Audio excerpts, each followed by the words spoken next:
नमस्कार दोस्तों, स्वागत है पीकेआर ट्रेडिंग चैनल पर, जहां हम फाइनेंस और स्टॉक मार्केट के सभी कॉम्प्लेक्स टॉपिक्स को सिंपल तरीके से समझते हैं। अगर आप प्राइस चार्ट देखकर हमेशा कंफ्यूज हो जाते हैं कि प्राइस अप ट्रेंड में जाएगा, डाउन ट्रेंड में जाएगा या साइडवेज रहेगा, तो ये वीडियो आपके लिए है। क्योंकि इस एपिसोड में हम ट्रेडिंग के एक बहुत ही इंपॉर्टेंट कॉन्सेप्ट, मार्केट स्ट्रक्चर के कुछ इंपॉर्टेंट कॉन्सेप्ट्स को डिटेल में समझने वाले हैं।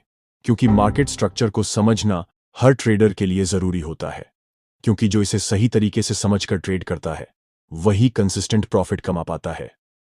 इस एपिसोड में मैं स्मार्ट मनी के कुछ पावरफुल मेथड्स शेयर करूंगा, जिससे आप मार्केट स्ट्रक्चर को सही तरीके से समझ पाएंगे। ये मेथड्स आपको गेसिंग ट्रेड्स लेने से रोकेंगी और सिर्फ हाई प्रोबेबिलिटी ट्रेड्स पर फोकस करने में मदद करेंगी। तो वीडियो को ध्यान से समझते हुए एंड तक जरूर देखिए, ताकि आपको सब कुछ क्लियरली समझ आ जाए।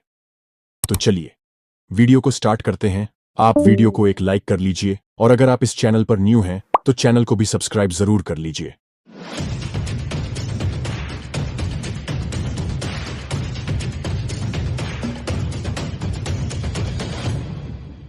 चलिए पहले समझते हैं कि मार्केट स्ट्रक्चर क्या होता है।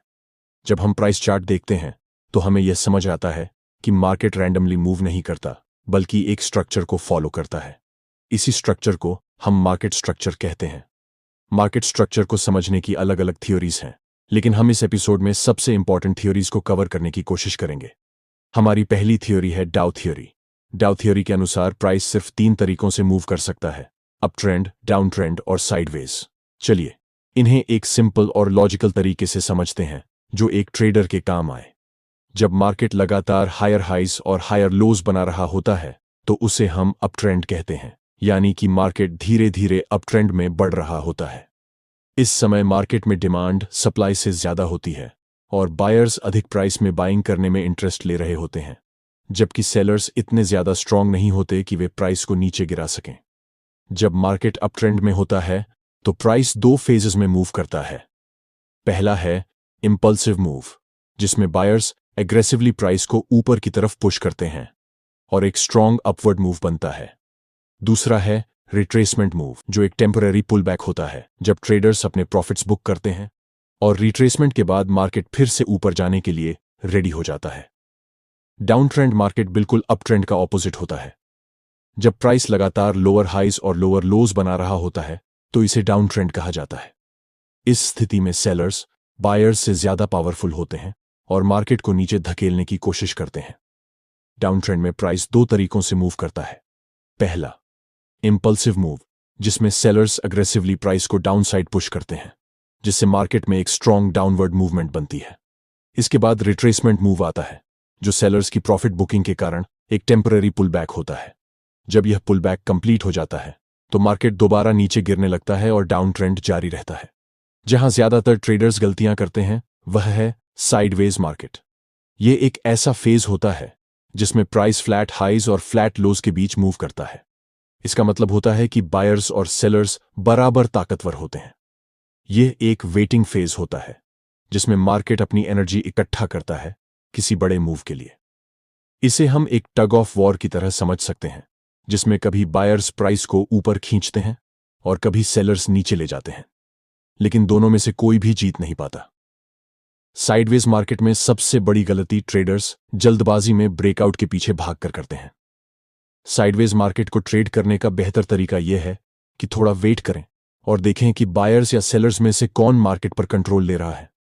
साइडवेज मार्केट के बाद तब तक किसी भी साइड का ट्रेड प्लान न करें जब तक कि एक क्लियर ट्रेंड न दिख जाए। अब तक हमने मार्केट के 3 मुख्य movements, up trend, down trend और साइडवेज मार्केट को समझ लिया है। जब भी आप चार्ट ओपन करें, सबसे पहले मार्केट स्ट्रक्चर को आइडेंटिफाई करना जरूरी होता है। यह एनालिसिस आपके ट्रेडिंग डिसीजन का फाउंडेशन है, क्योंकि अगर आप यहां गलती कर देते हैं तो आगे के सभी डिसीजंस भी गलत हो सकते हैं। इसीलिए सबसे पहले यह समझना होगा कि मार्केट अप ट्रेंड में है, डाउन ट्रेंड में है या साइडवेज में। मार्केट जिस भी डायरेक्शन में मूव कर रहा हो, हमें सिर्फ उसी डायरेक्शन के ट्रेड्स पर फोकस करना चाहिए।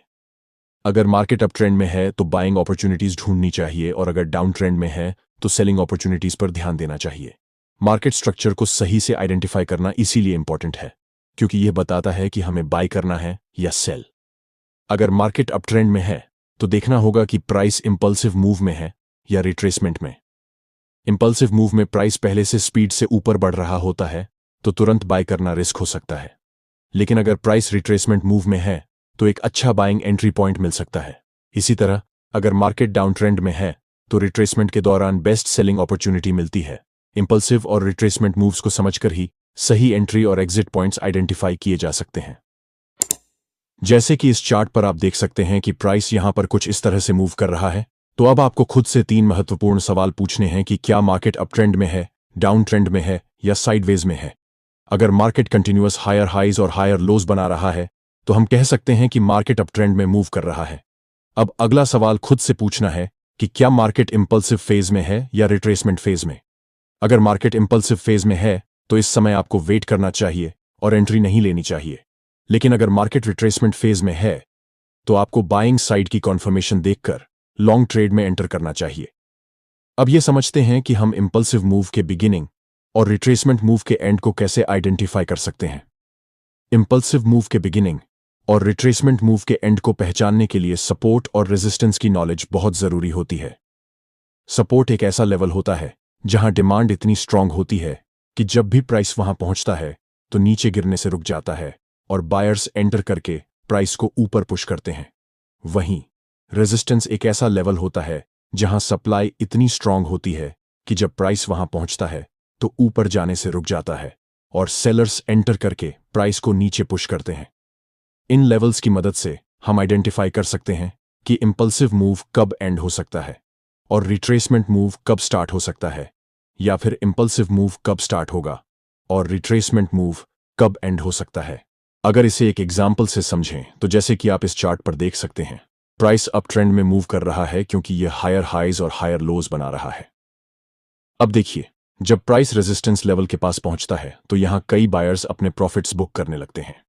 इसका रीजन यह है कि रेजिस्टेंस एक ऐसा जोन होता है जहां सेलर्स एक्टिव होते हैं और प्राइस को नीचे गिराने की कोशिश करते हैं। इस वजह से रेजिस्टेंस के पास प्राइस वीक होने लगता है और हमें रिवर्सल कैंडलस्टिक पैटर्न्स दिखने लगते हैं।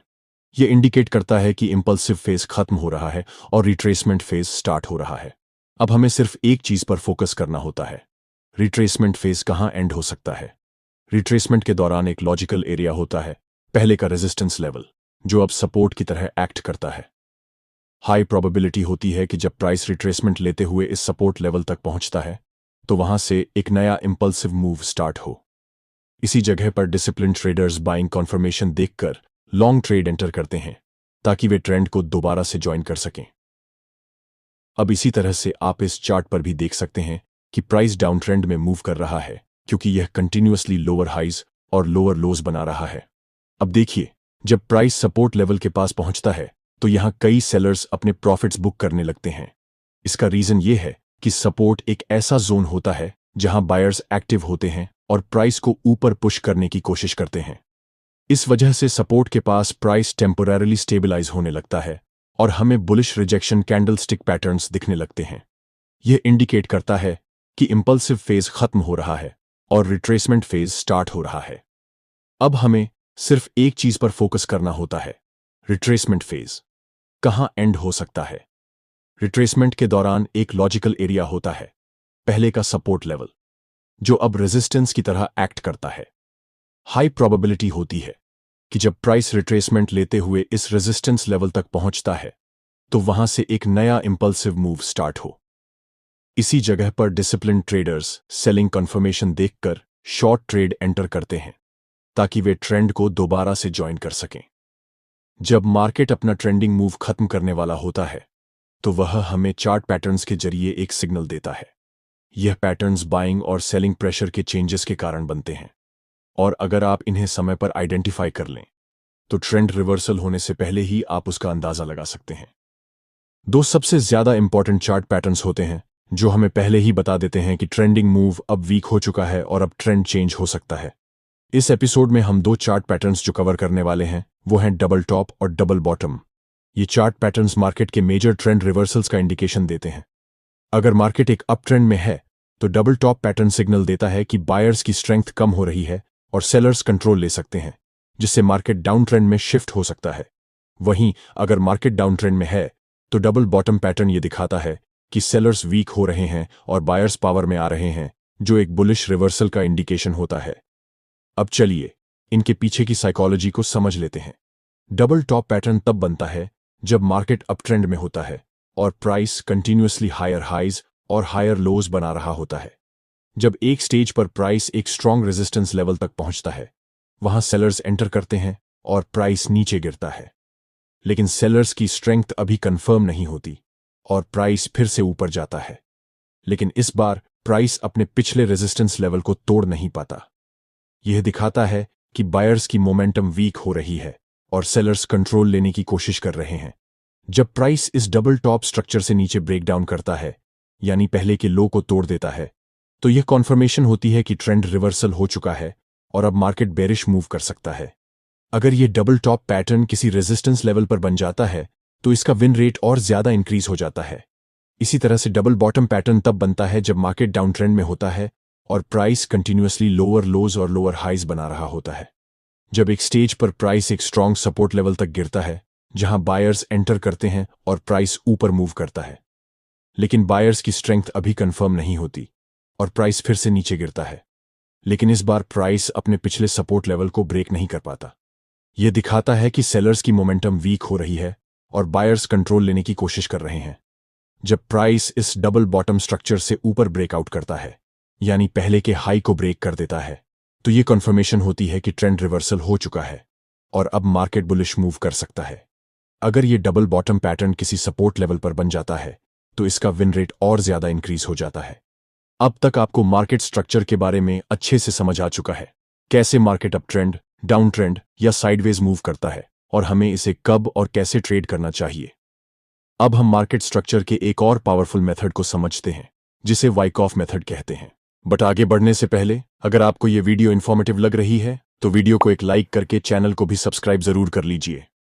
वाइकॉफ मेथड के अनुसार किसी भी ट्रेडेड एसेट का प्राइस 4 अलग अलग चरणों से गुजरता है, जो स्मार्ट मनी के इरादों को दर्शाते हैं।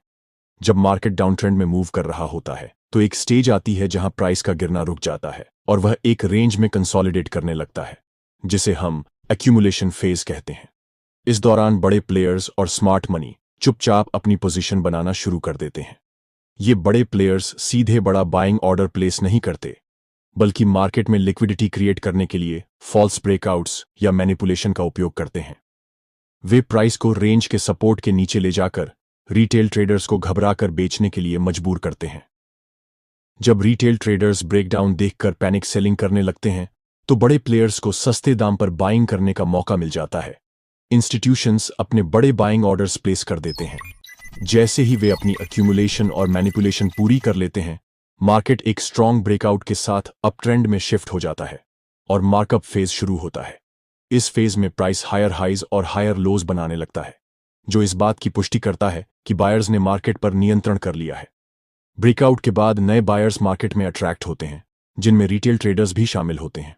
जब प्राइस मार्कअप फेज को फॉलो करते हुए किसी एक पॉइंट पर पहुंचता है और वहां प्राइस ऊपर जाने से रुकने लगता है तथा एक रेंज में कंसोलिडेट करने लगता है, तो इसे डिस्ट्रीब्यूशन फेज कहते हैं। इस दौरान इंस्टीट्यूशंस और स्मार्ट मनी अपनी होल्डिंग्स को धीरे धीरे बेचना शुरू करते हैं ताकि वे हाई प्राइस पर एग्जिट कर सकें। बड़े प्लेयर्स यहां पर अपनी सारी होल्डिंग एक साथ नहीं बेचते, क्योंकि अगर वे एक ही बार में बेच देंगे तो प्राइस तुरंत गिर जाएगा और उनकी बची हुई होल्डिंग लॉस में चली जाएगी।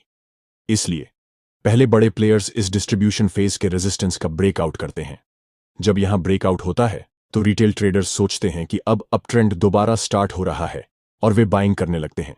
जब रिटेल ट्रेडर्स खरीदते हैं तो बड़े प्लेयर्स को सेलिंग के लिए लिक्विडिटी मिल जाती है और वे अपनी होल्डिंग बेच देते हैं।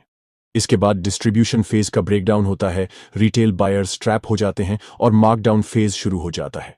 इस फेज में प्राइस लोअर हाइज और लोअर लोज की फॉर्मेशन करते हुए नीचे की ओर मूव करता है, जो यह दर्शाता है कि अब मार्केट पर सेलर्स का कंट्रोल हो चुका है। अब चलिए इसे रियल चार्ट एग्जाम्पल से भी समझते हैं कि वाइकॉफ मेथड का उपयोग करके मार्केट स्ट्रक्चर को कैसे ट्रेड किया जाए। जैसा कि आप यहां देख सकते हैं, मार्केट साइडवेज मूव कर रहा है, जो बताता है कि बायर्स यहां अपनी पोजीशंस एक्यूमुलेट कर रहे हैं ताकि एक स्ट्रॉन्ग अपवर्ड मूव के लिए तैयारी की जा सके। लेकिन रियल ब्रेकआउट होने से पहले प्राइस सपोर्ट लेवल को तोड़ता है, जो एक फॉल्स ब्रेकडाउन होता है। इसका उद्देश्य स्टॉप लॉसेस हिट करना और सेलर्स को ट्रैप करना होता है, क्योंकि यहां सेलर्स सोचते हैं कि मार्केट अब डाउन ट्रेंड में जाएगा। जैसे ही सेलर्स शॉर्ट करते हैं, मार्केट वापस रेंज के अंदर आ जाता है, जो सिग्नल देता है कि बड़े प्लेयर्स लिक्विडिटी अब्सॉर्ब कर रहे हैं असली मूव आने से पहले। इसके तुरंत बाद प्राइस तेजी से ऊपर एक्सप्लोड करता है, जो कंफर्म करता है कि नेक्स्ट फेज शुरू हो चुका है। अब हम किसी बाइंग सेटअप का वेट करते हैं ताकि मार्कअप फेज में एंट्री ले सकें। इस समय प्राइस बायर्स के कंट्रोल में होता है और वे प्राइस को अग्रेसिवली पुश करते हैं। लेकिन कोई भी ट्रेंड हमेशा नहीं चलता। एक समय आता है जब बायर्स प्राइस को और पुश नहीं करते, क्योंकि वे अपनी पोजीशन सेल करना शुरू कर देते हैं ताकि प्रॉफिट बुक कर सकें। इसी वजह से डिस्ट्रीब्यूशन फेज स्टार्ट होता है। इस फेज में बायर्स एक साथ अपनी सारी होल्डिंग्स नहीं बेचते, क्योंकि अगर वे ऐसा करेंगे तो प्राइस तुरंत नीचे गिर जाएगा और उनका प्रॉफिट कम हो सकता है। इसीलिए वे पहले रेजिस्टेंस का ब्रेकआउट कराते हैं ताकि नए बायर्स मार्केट में आएं।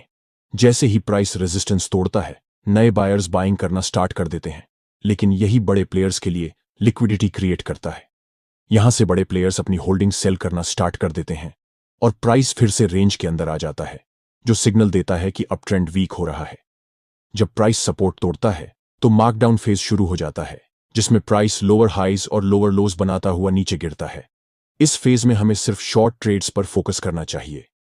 इस तरीके से आप वाइकॉफ मेथड का उपयोग करके मार्केट साइकिल को समझ सकते हैं कि मार्केट एक्यूमुलेशन फेज में है, मैनिपुलेशन फेज में है, मार्कअप फेज में है, डिस्ट्रीब्यूशन फेज में है या फिर मार्कडाउन फेज में है। अगर आप इस साइकिल को समझ लेते हैं तो ट्रैप्स को अवॉइड करना और हाई प्रोबेबिलिटी ट्रेड्स लेना आसान हो जाता है। लेकिन यह तभी संभव है जब आप इसे प्रैक्टिस करें और रियल चार्ट्स पर अप्लाई करें। तो अगर आपको वीडियो अच्छी लगी तो वीडियो को एक लाइक करके चैनल को सब्सक्राइब जरूर कर लीजिए और वीडियो पर एक अच्छी सी कमेंट भी जरूर कर दीजिए, क्योंकि आपका फीडबैक हमारे वैल्यूएबल नॉलेज शेयर करने में मदद करता है। और अगर आप स्मार्ट मनी माइंडसेट के थ्रू मार्केट को डीपली समझना और हाई प्रोबेबिलिटी सेटअप्स के साथ ट्रेड करना सीखना चाहते हैं, तो आप हमारे PKR ट्रेडिंग ऐप को डाउनलोड करके chart readings techniques of smart money का फुल पैकेज ज्वाइन कर सकते हैं। यहां आपको ऐसी एक्सक्लूसिव नॉलेज मिलेगी जो पूरे YouTube पर अवेलेबल नहीं है। लिंक डिस्क्रिप्शन में दिया गया है। So go and check it out now.